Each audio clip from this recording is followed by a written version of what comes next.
और बहनों, नौजवान साथियों, पिता तो बुजुर्गों, देखो देश में कानून पास हुआ, 33% महिलाओं को आरक्षण पास हो गया।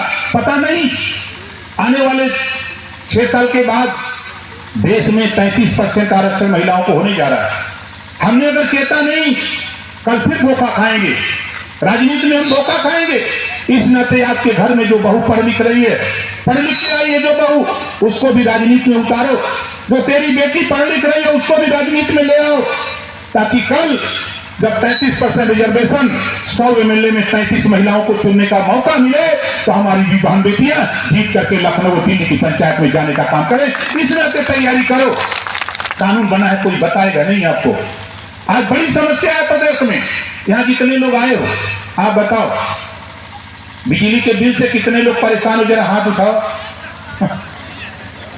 सब लोग परेशान एकदम। अब देखो, हम पंचायती राज मंत्री हैं, हमारे प्रधान जी बैठे हैं, प्रधान जी हैं, गांव में पंचायत सचिवालय बना, पंचायत सहायक बना, 244 योजना। आपको गांव से बाहर जाना नहीं, आपको मृत्यु प्रमाण पत्र गांव में मिलेगा, खसरा खतौनी की नकल गांव में मिलेगा, परिवार की रजिस्टर पंचायत सचिवालय में ही मिलेगा गांव में। आपको पेंशन का फॉर्म भरना है, बाहर नहीं जाना है। आपको सारी योजना, 244 योजना, ओम प्रकाश राजभर जो योजना बनी थी, कोई बताया नहीं, उस योजना को आपके गांव तक, आप तक जानकारी देने के लिए ओम प्रकाश राजभर तैयारी शुरू किया है। इसको 1 साल के अंदर हम आपके घर तक, आपके गांव तक पहुंचाने जा रहे हैं।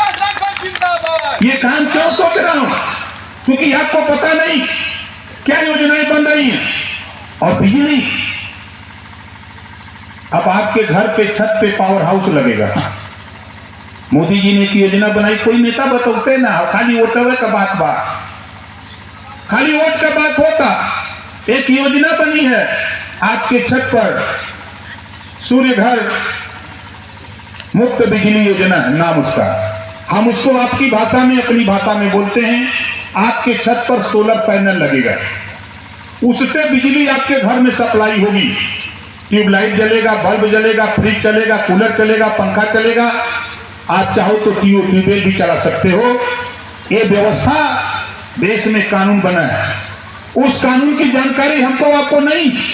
और आपके छत पर सोलर पैनल लगाने में अगर 10,000 रुपया लगेगा, तो 7,500 रुपया योगी की सरकार देगी, और 2,500 रुपया लगा करके फ्री में बिजली चलाने का काम करो।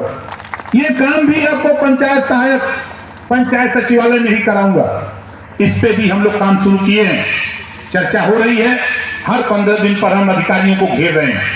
और आपको बता दूं, इसकी जानकारी आप तक पहुंचाने के लिए मुख्यमंत्री से लड़ करके 100 करोड़ रुपया लिया और अपने 2.5 लाख अधिकारी कर्मचारियों को धरातल पर उतारने जा रहा हूं। और कह दिया हूं, नहीं काम करोगे तो छुट्टी करा दूंगा, अपने घर चले जाना, लेकिन नौकरी करोगे तो ओम प्रकाश राजभर जी के विभाग के हो, तो जो कहूंगा उसको करना पड़ेगा। हर अधिकारी को 8 दिन गांव में चौपाल लगवाऊंगा, 8 दिन। ऐसी बात की जानकारी दूंगा कि पंचायत सचिवालय में पंचायत सहायक का काम क्या है, बिजली कैसे हम आपको फ्री बिजली देंगे, आपको कैसे फॉर्म भरना, कहीं नहीं जाना, पंचायत सचिवालय, पंचायत सहायक वही गांव में भरेगा। ये काम हम करने जा रहे हैं। इस नाते हम वहां हैं, हम लड़ाई लड़ रहे हैं आपके लिए।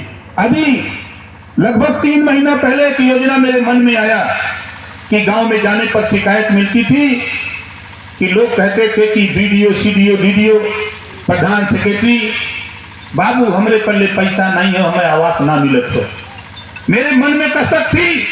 मैं जब सदन मिनिस्टर बना, हमने शुरू किया काम, करते करते करते योजना बनाई। योजना बनाकर उस समय जो वर्तमान चीफ सेक्रेटरी हैं मनोज सिंह जी, उस समय हमारे अंडर, हमारे नीचे एसीएस थे, प्रमुख सचिव थे। मैंने उनको बताया कि ये योजना है। उन्होंने कहा कि तो बहुत अच्छी योजना है, कहा कि जल्दी मुख्यमंत्री से मिला जाए। हमने कहा कि चलिए मिला जाए। कागज लेके मिला और मुख्यमंत्री को जब समझाया, तो मुख्यमंत्री ने कहा इससे अच्छी योजना गरीबों के लिए हो ही नहीं सकती। हमने कहा दस्तखत करिए, दस्तखत करा लिया। 2 अक्टूबर को घोषणा करा दिया मुख्यमंत्री से, उसका नाम रखा गया जीरो पॉवर्टी। उसमें क्या है, हर गांव से 25 परिवार, हर गांव से 25 परिवार का चयन होगा। 3 महीने का टाइम दिया हूं, अक्टूबर नवंबर दिसंबर 3 महीने में चयन होगा। और चयन प्रक्रिया में अगर कोई गलत रिपोर्ट देगा, शिकायत की जांच करने पर अगर दोषी पाया गया तो 5 विभाग सर्वे कर रहा है, जो तो गलत करेगा उसके खिलाफ भी 420 का मुकदमा लिखकर उसे जेल भेजने का भी कानून जीरो पॉवर्टी में लिख के डाला। आप बताओ, 15 लाख परिवार, 25 परिवार गांव से उठेगा, फ्री शिक्षा मिलेगी, आवास मिलेगा, शौचालय मिलेगा, पेंशन पात्र है मिलेगा, सड़क मिलेगी, नाली मिलेगा, आयुष्मान कार्ड नहीं तो वो भी मिलेगा। सारी योजना एक साथ देकर 6 महीने में उसका काम शुरू करा के साल भर में पूरा करने का काम ओम प्रकाश राजभर ग्रामीण इलाके में करने जा रहा है। तो बताओ योजना सही है कि गलत है? किसी की हिम्मत नहीं कैबिनेट में कोई बोल दे, लेकिन ओम प्रकाश राजभर ने कहा कि नहीं, इस पे चर्चा होनी चाहिए, और चर्चा करा करके पास करा दिया, कानून का रूप ले लिया। अब दिसंबर के लास्ट तक सर्वे कंप्लीट हो जाएगा। तो बताओ ये काम सही है कि गलत है? कितने लोगों को सही है? ये सही है ना? अब देखो, पिछली सरकार में मैं गया, 14 साल भगवान राम की तरफ घूम घूम के सबको समझाया कि जिस दिन सत्ता में जाऊंगा, गरीबों के बच्चे, एक ही गांव से 2 बच्चे निकलते थे, एक सूट बूट टाई बैग लेकर के स्कूल जाता था और एक होमगार्ड की वर्दी पहन करके स्कूल जाता था बिना चप्पल का। मेरे मन में कसक थी, और सत्ता में जाने के बाद आपको आश्चर्य होगा जो बात बता रहा हूं, भारतीय जनता पार्टी की सरकार, 17 के पहले राजनाथ जी मुख्यमंत्री थे, कल्याण जी मुख्यमंत्री थे, राम प्रकाश गुप्ता जी मुख्यमंत्री थे, अखिलेश जी मुख्यमंत्री थे, मुलायम जी मुख्यमंत्री थे, मायावती जी मुख्यमंत्री थी, दर्जनों मुख्यमंत्री कांग्रेस के हुए, किसी के दिमाग में बात नहीं आई। जब ओम प्रकाश राजभर कैबिनेट में गया तो बैठ करके कैबिनेट में चर्चा शुरू कराया कि आज इस बिंदु पे चर्चा होगी। हमने कहा एक रूपता लाना है तो गरीबों के बच्चों को भी नया यूनिफॉर्म देना पड़ेगा सरकार को, कैबिनेट में अब चर्चा होनी चाहिए। और चर्चा कराया, चर्चा कराकर उस होमगार्ड की वर्दी को हटाकर नया यूनिफॉर्म, जूता मोजा टाई बैग दिलाने का काम अगर कोई किया कैबिनेट से तो प्रकाश राजभर ने करा करके दिखा दिया। 25 करोड़ आबादी में लोग कहते कहा किए ओम प्रकाश राजभर, बताता रहूं, अभी हाल में 500 करोड़ रुपया दिया जा रहा था एक उद्योगपति को बिना ब्याज का कर्जा फैक्ट्री लगाने के लिए। मैं अड़ गया मुख्यमंत्री से, हमने कहा कि नहीं, अगर 500 करोड़ रुपया बिना ब्याज का दिया जा सकता है तो नौजवान को भी 5 लाख रुपया बिना ब्याज का रोजगार करने के लिए कैबिनेट में चर्चा होनी चाहिए। चर्चा शुरू करा दिया, चर्चा शुरू हुई, बहस हुई, पास हो गया। कक्षा मिनिमम शिक्षा कक्षा 8 पास, मिनिमम शिक्षा कक्षा 8 पास, उम्र 21 साल से 40 साल, 5 लाख बैंक से लोन सरकार दिलाएगी, फार्म आपको भरना, पैसा लेके आप रोजगार करो, 5 लाख का जो ब्याज होगा उत्तर प्रदेश सरकार देगी, आपको 1 रुपया भी ब्याज नहीं देना पड़ेगा। इसको भी कैबिनेट से पास करा दिया। वहां हम सुर्ती मल के खाए ना गए थे, हम चाहते कि प्रजापति का भी बेटा जीत के जाए तो वहां जाके वो सुर्ती न मले, वहां जाके अपने समाज के उत्थान के लिए जो पिछड़े पिछाड़े गए लोग हैं, जो वंचित शोषित लोग हैं, पीड़ित लोग हैं, उनके हक की आवाज बने, उनको हिस्सा दिलाने की बात करे। ये सोच लेकर के हम आज भागीदारी पार्टी के मंच पे आया। तो बताओ सही कर रहा हूँ, गलत कर रहा हूँ? सही कर रहे हैं। कितने लोगों को सही लग रहा है? सही लग रहा है। तो कितने लोग भागीदारी पार्टी का झंडा टांगोगे? आप लोग सब लोग झंडा टांगोगे? हाँ। और एक देखो, हमारे पास जो देने का पावर है, एक तो योगी मोदी जी का पावर है, 5 लाख वो आयुष्मान कार्ड पे देते हैं इलाज के लिए। कोई भी व्यक्ति जिसका आयुष्मान कार्ड नहीं बना, वो व्यक्ति अगर बीमार हो, इलाज कराना, ऑपरेशन कराना हो, जितना रुपया आपको डॉक्टर बता देगा, सरकारी हॉस्पिटल से या प्राइवेट हॉस्पिटल जो सरकार का पैसा लेने के लिए प्राइज हो, आप उससे एस्टीमेट बनवा लो आपके ऑपरेशन दवाई का खर्चा का। वो पेपर हमको दे दो, आय प्रमाण पत्र बनवा के उसका एक पेपर, आधार कार्ड की फोटोकॉपी, 3 पेपर हमको दे दो। जिस दिन दे दोगे, इमरजेंसी होगी तो 4 दिन में, अगर जनरल है तो 8 दिन में रुपया तेरे हॉस्पिटल पहुंचाने का काम ओम प्रकाश राजभर करता है।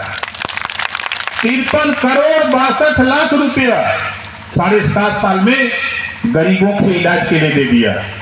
जबान से तो हम 53 करोड़ खट से बोल दे रहे हैं, लेकिन बीसीएम पर लगवा 500 का नोट न तो बच जाए। इतना रुपया बांट दिया। पैसा तो है, रुपया तो है वहां।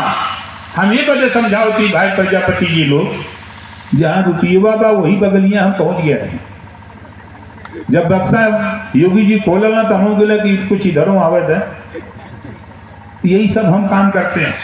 हम चाहते लगी प्रजापति भी जाए, वहां नाई भी जाए, गोड़ भी जाए, पाल भी जाए, निषाद भी जाए, भिंद भी जाए, वो जाके लखा है वही। जब वो खेल में रहा तब न माल मिली कि दूसरे के खेल में रहा तो मिली। ये बदे की देखा, हम तो देखत भाई ने इधर गले पोखरी में निषाद जी मारत रहा मछली। अब वो जाल लगौना बड़ी बड़ी 3-4 को बड़ी बड़ी पटनी और 5-6 को छोट छोट। तो वही जन बाबू साहब खड़ा रहना, कहना रे कहो निषाद जी, अरे नहीं रिश्तेदार आ लूंगा, कहा छोड़ मत दे रिश्तेदार बड़वर की। अब वो जबरी बड़वर की ले लेना, छोटकी छोड़ देना। अब वो निषाद बेचारा एक दिन हमसे मिलल, कहे साहब ऐसा बात हमके छोड़ दे, उनके संग मत रहो, तो हमरे संग ही रहो। चल हम तो मिल के मारी आधा ले ले जाए।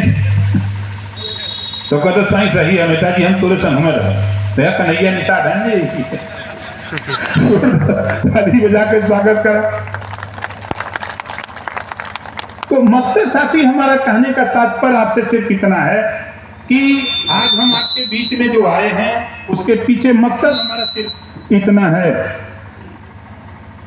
कि आप लोगों के साथ कहीं भी अन्याय अत्याचार हो, थाने का मामला हो, तहसील का मामला हो, ब्लॉक का मामला हो, जिले का मामला हो, प्रदेश का मामला हो, बेहिचक आप अपने जिलाध्यक्ष प्रदेश के जो संगठन के नेता आपके जिले के हैं, आप उनसे हमारे तक सूचना भेजवा दो। देखो हम वहां बैठते हैं जहां पुलिस का सबसे बड़ा अधिकारी बैठता है, हम वहां बैठते हैं जहां प्रदेश का सबसे बड़ा डॉक्टर बैठता है, मुख्यमंत्री। इसमें तो सबसे बड़ा डॉक्टर मुख्यमंत्री के अधीन सभी लोग।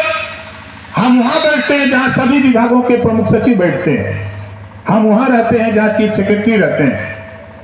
इस नाते साथियों, किसी को कहीं भी कोई दिक्कत परेशानी हो, ये मत सोचना कि हम भारतीय जनता पार्टी के साथ हैं सहयोगी दल हैं। हम भारतीय जनता पार्टी का गुलाम ना है, नोट कर लेना। हम एक पार्टी खुदा है यार, हम भाजपा थोड़ो है कि हम सहयोगी दल है। हम उनके सहयोग करते हैं, वो हमारे सहयोग करते हैं। इस नाते आपसे कह रहा हूं कि दिमाग में अगर कोई बात हो किसी को, तो चले आना लखनऊ या बलिया में रसड़ा एक है, वहां चले आना, हमको फोन कर लेना, हम बता देंगे कब रहेंगे, हमसे चर्चा कर लेना। क्योंकि आज मेरे विधायक जो बेलखरा से विधायक है, उनके बेटी की शादी है गोरखपुर, वहां भी जाना है। बनारस में एक हमारे नेता है प्रदेश के, उनकी बहन की शादी है, वहां भी जाना है। लेकिन प्रेमचंद भाई ने कहा, महेश जी ने कहा कि साहब आप आ जाएंगे तो हमारे लोगों में थोड़ा विश्वास बढ़ेगा कि हमारी मदद कैसे होगी। इस नाते हम आप लोगों से कह रहा हूं, किसी को भी